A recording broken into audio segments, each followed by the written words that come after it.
کی صحبت اللہ والوں کی اللہ سے ملوا جاتی ہے صحبت اللہ والوں کی اپنا رنگ۔ بسم اللہ الرحمن الرحیم۔ السلام علیکم ورحمۃ اللہ وبرکاتہ۔ آج بروز پیر 11 شعبان سن 1441 ہجری کو شعبان شب برات، اس کی مختصر فضیلت، احکام و اعمال سے متعلق پیغام پیش کیا جائے گا۔ محترم حضرات، ماہ شعبان یہ اسلامی تقویم کا 8واں قمری مہینہ ہے۔ اس ماہ کا خاص الخاص عمل روزہ رکھنا ہے۔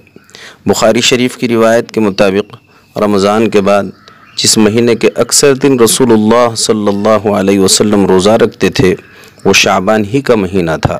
ماہ شعبان میں اتنے کثرت سے روزے رکھنے کی جب آپ صلی اللہ علیہ وسلم سے وجہ پوچھی گئی تو آپ صلی اللہ علیہ وسلم نے ارشاد فرمایا، اسی مہینے میں اللہ کی بارگاہ میں بندوں کے اعمال کی پیشی ہوتی ہے۔ میں پسند کرتا ہوں کہ جب میرے اعمال کی پیشی ہو تو میں روزے سے رہوں۔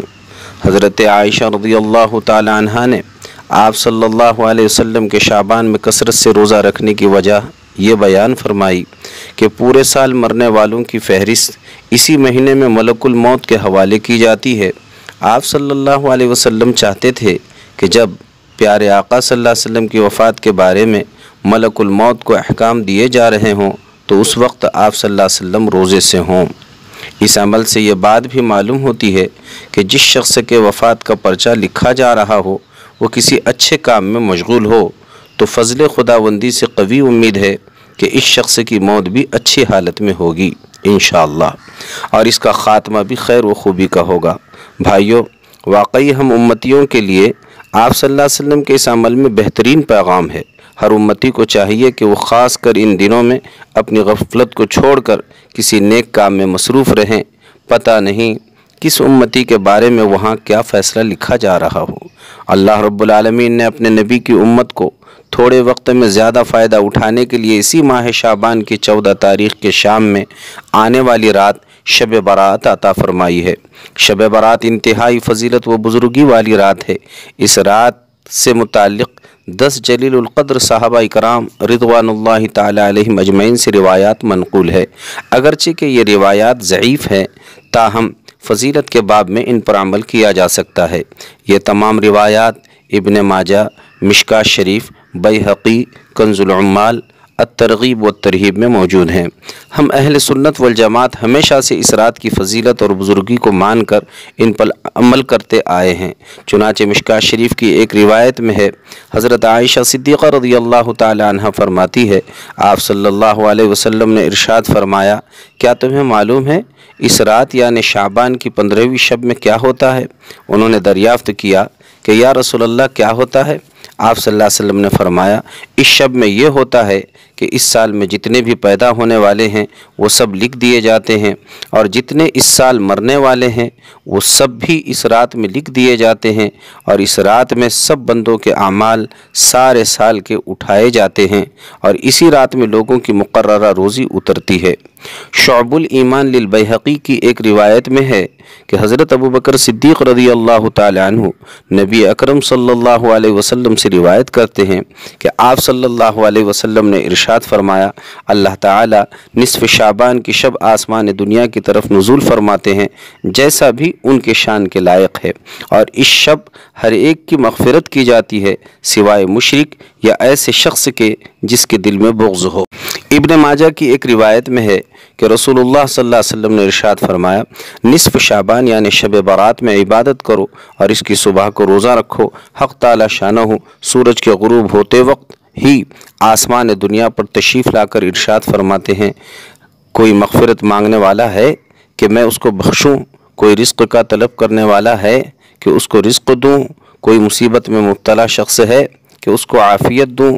ہے کوئی ایسا یہاں تک کہ فجر طلوع ہو جاتی ہے۔ بہرحال شب برات یقیناً ایک بابرکت رات ہے جس میں اللہ تعالی شانہ کی خاص تجلی ہوتی ہے۔ اسی رات میں لاکھوں انسانوں کی بخشش کے فیصلے ہوتے ہیں۔ اس میں قسمت کے دروازے کھلتے ہیں۔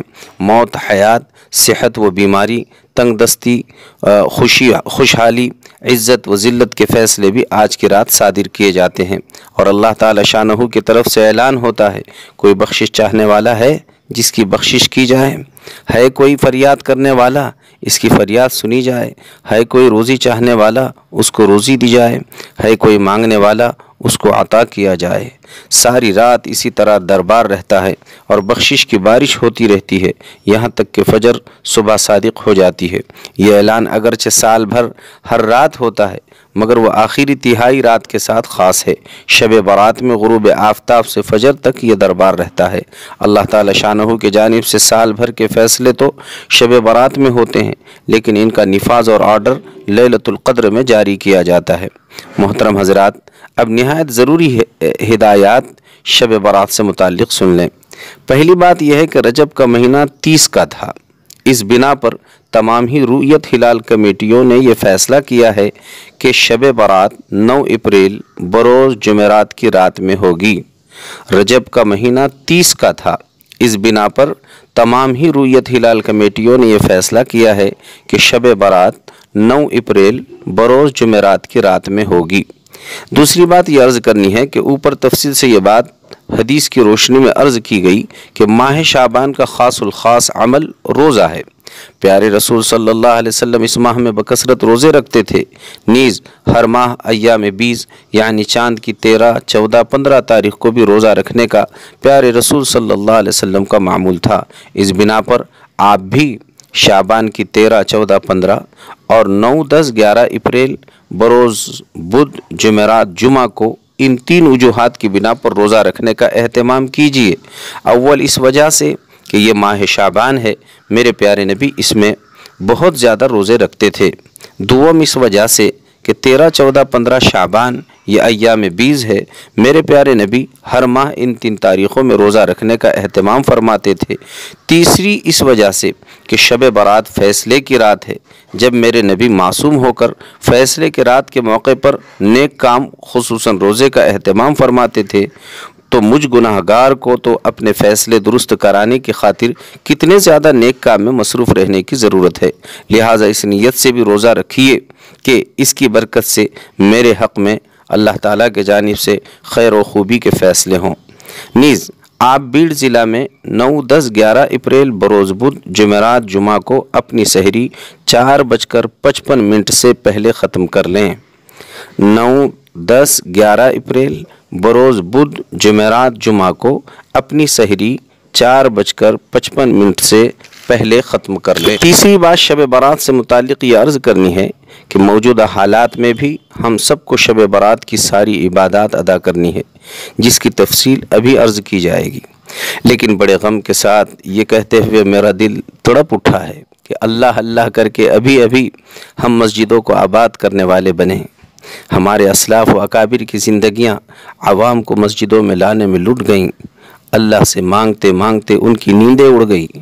آج موجودہ حالات کے پیش نظر ہمارے علماء کرام، مفتیان عظام، ماہرین و تجربہ کاروں کو یہ کہنا پڑ رہا ہے کہ شب برات جیسی مقدس رات بھی آپ اپنی عشاء کی نماز سمیت تمام عبادتیں اپنے اپنے گھروں ہی میں ادا کریں۔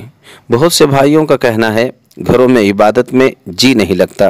بھائیوں، یہ وقت صبر کا ہے اور یہ یقین کرنے کا ہے کہ جس طرح مسجد میں نماز پڑھنا اللہ کی مرضی ہے، حالات اور وقت کے تقاضے کی بنا پر گھر میں نماز پڑھنا بھی اللہ ہی کی مرضی ہے۔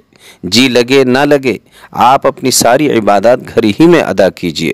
خدارا اس رات روڑوں پر، گلیوں میں شور و ہنگامہ مچا کر خود کی اور دوسروں کے عبادات کو خراب نہ کریں۔ اول تو دنیا شرک ساری دنیا میں آپ کی شبیہ خراب بتانے میں لگی ہوئی ہے، اور ہر ایک کا فوکس ہماری مساجد، ہمارے مراکز اور ہمارے مدارس کی طرف کیا جا رہا ہے۔ بڑے درد کے ساتھ گزارش ہے، کسی فرد یا محلے کا کوئی عمل سارے شہر کے لیے نقصان کا باعث نہ بنے۔ آپ اللہ تعالی شانہ ہی کی مرضی جان کر اپنے اپنے گھروں ہی میں اپنے اہل خانہ کے ساتھ عبادت کیجیے، یا محلے میں کسی مکان میں دو 4 ساتھی باجماعت عشاء کی نماز ادا کر کے اپنی انفرادی عبادات میں لگ جائیں۔ خصوصاً بچوں کو ضرور قابو میں رکھیے۔ شب برات سے متعلق چوتھی بات عبادات کے بارے میں عرض کرنی ہے۔ ویسے بھی شب برات سے متعلق کوئی اجتماعی عبادت نہیں ہے، سب انفرادی ہی عبادتیں ہیں۔ نیز اس شب برات کی خاصیت یہ ہے کہ اس رات اللہ کا اعلان عام کا دربار مغرب ہی سے شروع ہوتا ہے، لہٰذا آپ مغرب کی نماز ہی سے اپنے وقت کو قیمتی بنائیے۔ اوابین کی نماز 2 رکعت سے 6 رکعت صرف اوابین ہی کی نیت سے ادا کیجیے، اس کے بعد دعا کیجیے۔ عشاء کی نماز پڑھ لینے کے بعد تمام ہی مرد و خواتین قضاء عمری کی نیت سے پچھلے زندگی کی قضا نمازیں پڑھتے رہیے۔ معلوم نہیں پچھلی زندگی میں کتنی نمازیں چھوٹ گئی، ان سب کا ادا کرنا فرض ہے، اور جتنی نمازیں جان بوجھ کر چھوٹی ہیں ان سب کی قضا لازم و ضروری ہے۔ آپ اس طرح نیت کیجیے۔ اگر آپ کو تاریخ و دن معلوم ہے تو وقت کے ساتھ، ورنہ یوں کہیے، یا اللہ میرے زندگی میں جو سب سے پہلے فجر قضا ہوئی وہ پڑھتا ہوں، پھر ظہر میں ظہر، عصر، مغرب، عشاء اور عشاء کے بعد کی واجب الوتر کی بھی قضا لازم و ضروری ہے۔ ہر نماز کے وقت اسی طرح نیت کیجیے، میری زندگی کی سب سے پہلی فلاں نماز ادا کرتا ہوں، سنت نفل کی قضا پڑھنے کی ضرورت نہیں ہے۔ کچھ دیر قضا نمازیں پڑھنے کے بعد 2-3 پارے قرآن پاک کی تلاوت کیجیے۔ اس میں بھی طبیعت تھکنے کے بعد پیارے رسول صلی اللہ علیہ وسلم پر درود شریف کا اہتمام کیجیے، اور بڑے ذوق و شوق و محبت میں ہزاروں مرتبہ پڑھتے رہیے۔ بہتر ہے 3000 مرتبہ درود شریف پڑھیے، پھر 3000 مرتبہ نستغفر اللہ پڑھتے رہیے، اور ساری امت کے جانب سے مغفرت طلب کرنے کی نیت کیجیے۔ ان کے علاوہ آیت کریمہ لا الہ الا انت سبحانک انی کنت من الظالمین 313 مرتبہ پڑھیے۔ لا الہ الا انت سبحانک انی کنت من الظالمین 313 مرتبہ پڑھیے۔ اسی طرح حسبنا اللہ نعم الوکیل 313 مرتبہ پڑھیے۔ حسبنا اللہ نعم الوکیل 313 مرتبہ پڑھیے۔ پھر بشاشت ہو تو 4 رکعت صلاۃ التسبیح پڑھیے۔ صلاۃ التسبیح کی نیت اس طرح کیجیے، میں 4 رکعت صلاۃ التسبیح پڑھتا ہوں خاص واسطے اللہ کے، رخ میرا کعبہ شریف کی طرف، پھر اللہ اکبر کہہ کے رکعت باندھ لیجیے، اور سبحانک اللہم پوری پڑھ کر تعوذ و تسمیہ کے بعد الحمد شریف اور ضم سورت کے فوراً بعد 15 دفعہ سبحان اللہ والحمد للہ ولا الہ الا اللہ واللہ اکبر پڑھیے۔ پھر رکوع میں جائیے اور رکوع کی تسبیح کے بعد یہی کلمہ 10 مرتبہ پڑھیے، پھر کھڑے ہو کر 10 مرتبہ، پھر سجدے میں سجدے کی تسبیح کے بعد 10 مرتبہ، سجدے سے بیٹھ کر 10 مرتبہ، دوسرے سجدے میں 10 مرتبہ، پھر دوسرے سجدے سے اٹھ کر کھڑے ہونے سے پہلے 10 مرتبہ پڑھ کر پھر دوسری رکعت کے لیے کھڑے ہو جائیے، اور بقیہ رکعتیں بھی اسی ترتیب سے ادا کیجیے۔ ایک رکعت میں 75 مرتبہ اور 4 رکعت میں یہ کلمہ 300 مرتبہ ہوگا۔ پھر آخر رات میں 2 رکعت سے 8 رکعت تہجد پڑھیے۔ پھر سحری کا اہتمام کیجیے، اور فجر کی نماز کے لیے بھی آپ اہتمام سے بیدار رہیے۔ اب شب برات کی آخری بات جو سب سے اہم ہے وہ ہے دعا۔ اوابین کے بعد آپ دعا کا اہتمام کیجیے، عشاء کے بعد آپ دعا کا اہتمام کیجیے، صلاۃ التسبیح اور تہجد کے بعد آپ کے پاس بہت سارا قیمتی وقت ہے، اس لیے اس وقت بھی آپ دعاؤں میں اپنے وقت کو مصروف رکھیے۔ دھیان سے سنیے اور عمل کی فکر کیجیے۔ جیسا کہ پہلے بار بار عرض کیا گیا، یہ فیصلے کی رات ہے، قضاء و قدر کے بڑے اہم فیصلے آج کی رات صادر ہوتے ہیں۔ یاد رکھو، آپ کی زندگی کا بجٹ، آپ کی تقدیر اور آپ کی زندگی کے سال بھر کے فیصلے لوح محفوظ سے نقل کر کے فرشتوں کے حوالے کیے جانے سے پہلے آپ اللہ کے دربار میں عرض کیجئے۔ ان فیصلوں میں کچھ تبدیلی کرانا ہے تو اللہ سے براہ راست عرض کیجئے۔ دیکھیے، وہ سمائے دنیا پر آ کر اعلان کر رہا ہے، کچھ کہنا ہے تو کہہ دو، کچھ لینا ہے تو لے لو، کچھ مرادیں مانگنا ہے تو مانگو، تمہارا پیدا کرنے والا خود تمہاری درخواست مانگ رہا ہے۔ نیز اگر تقدیر بن بھی گئی ہے تو آج آپ کا مانگنا اس کو تبدیل کرا سکتا ہے۔ پیارے پیغمبر صلی اللہ علیہ وسلم نے ارشاد فرمایا، لا يرد القضاء الا الدعاء۔ یہ مشکوٰۃ شریف کی روایت ہے۔ قضاء و قدر کے فیصلوں کو صرف دعا ہی بدل سکتی ہے۔ آپ کئی سالوں سے اگر بے اولاد ہے، آپ کئی سالوں سے اگر بیمار ہے، آپ کئی سالوں سے اگر بے روزگار ہے، آپ کئی سالوں سے اگر بیٹا بیٹی کے جوڑے کے لیے پریشان ہے، تو دل کی گہرائیوں سے چند قطرے بہا کر پیارے اللہ سے کہہ دو، اے آج اعلان کرنے والے پیارے اللہ، کیا یہ سال بھی میرے گزشتہ سالوں کی طرح اسی پریشانی میں گزر جائے گا؟ اللہ اگر آپ نے میری کسی بھی عنوان میں بری تقدیر لکھ دی ہے تو لوح و قلم آپ کے ہاتھ میں ہے، آپ جو چاہے میٹ سکتے ہیں اور جو چاہے لکھ سکتے ہیں، لہٰذا میری بری تقدیر اور قسمت کو میٹ کر اب تو اچھی لکھ دیجئے، اچھی بنا دیجئے، اس سال تو میری مراد میں مجھے کامیاب بنا دیجئے۔ محترم بھائیوں، خاص طور پر موجودہ حالات کے تناظر میں آسمانی آفتوں اور زمینی مشکلات کے بارے میں سب مل کر اللہ سے کہیے۔ محترم بھائیوں، یہ فیصلے کی رات ہے، سب مل کر اخلاص کے ساتھ یہ طے کر لیجئے کہ انشاءاللہ اس سال شب برات میں اللہ سے فیصلے کروانا ہے اور اللہ سے یوں عرض کرنا ہے، اے پیار سے اعلان کرنے والے اللہ، ہمیں اور ہمارے بہنوں کو اور ہمارے بھائیوں کو کرونا وائرس سے اور تمام مہلک امراض سے نجات دیجیے، اس مرض کا خاتمہ فرمائیے۔ ہمارا جو بھائی ان بیماریوں میں مبتلا ہے ان کو صحت کاملہ عاجلہ مستمرہ عطا فرمائیے۔ دوسری بات عرض کیجیے، ساری امت سے متعلق جو زمینی ملکی مشکلات درپیش ہے، اللہ اس کا بھی خاتمہ فرمائیے۔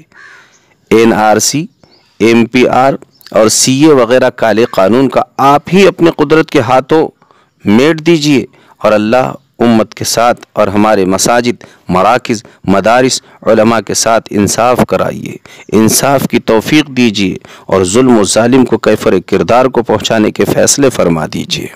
محترم بھائیوں، آج فیصلے کی رات ہے، تمام بھائی اس بات کا عزم و ارادہ کر لیں کہ چند قطرے ہی صحیح لیکن آج اللہ کے دربار میں بہا کر ہم اللہ کو راضی کریں گے، اللہ کو منائیں گے اور اللہ تبارک و تعالیٰ کو راضی کرا کر انشاءاللہ ہم اپنی قسمتوں کو منوا کر رہیں گے اور اپنی قسمتوں کو خوشحال بنا کر رہیں گے۔